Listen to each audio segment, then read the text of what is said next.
د لوی اختر په رارسېدو سره د ډاډمن امنیت رامنځته کولو هڅې دي.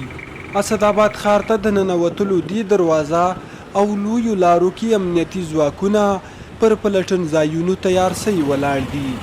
د دې ولایت امنیتي مسؤلین وایي ګډ ځواکونه د امنیتي چوپړونو وړاندې کولو لپاره شپه ورځ بوخت دي څو لوی اختر په کرارۍ کې تیر شي.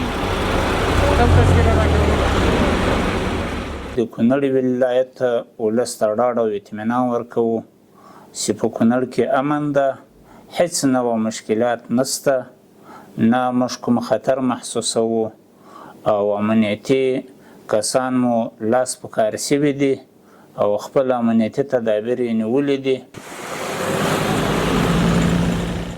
د اختر په شپو ورځو کې کونړ د بیلابیلو ولایتونو څخه د راغلو سیلانیانو کوربه وي. د دې ولایت د اطلاعات او فرهنګ ریاست مسؤلین وایي اټکل کیږي چې د تیر کال په پرتله سږ دې ولایت ته د سیلانیانو د ورتګ شمیر لوړ شي او د خپل چمتووالي خبره کوي. منګه د اطلاعات فرهنګ د نمایندګۍ په دغه باندې د اختر تر 10مې پورې 2 نمایندګان په زیړي بابا کې انشاءالله ټاکلي چې هغوی به ټول سیلانیان ثبت کوي او دغه شان نظامي ارګانونو هغوی ته ورقې جوړ کړي دي چې کوم هغه اشخاص چې د نورو ولایتونو نه راځي او کونړ ته داخلیږي او هغه اسلحه ورسره راوړي چې غیر اصولي د هغې جواز کارت نه لري نو هغه به هم ترې اخیستل کېږي. تیرو څه د پاسه 3 کلونو کې د کونړ درو او منظرو ته د سیلانیانو پام اوښتنه د دې لامل شوي چې کونړ د سیاحت لپاره د هیواد په کچه ځانګړی نوم پیدا کړي. خلک یې سیلانیان د دې ولایت لیدلو ته وربلي. امنیتي ځواکونه په سړکونو کې ولاړ دي، چیک پینونو کې ولاړ دي، تالاشۍ کوي، دغه ته څوک نه پرېږدي چې غلط کارونه وکړي. الحمدلله ښه ټیټ امنیت دی.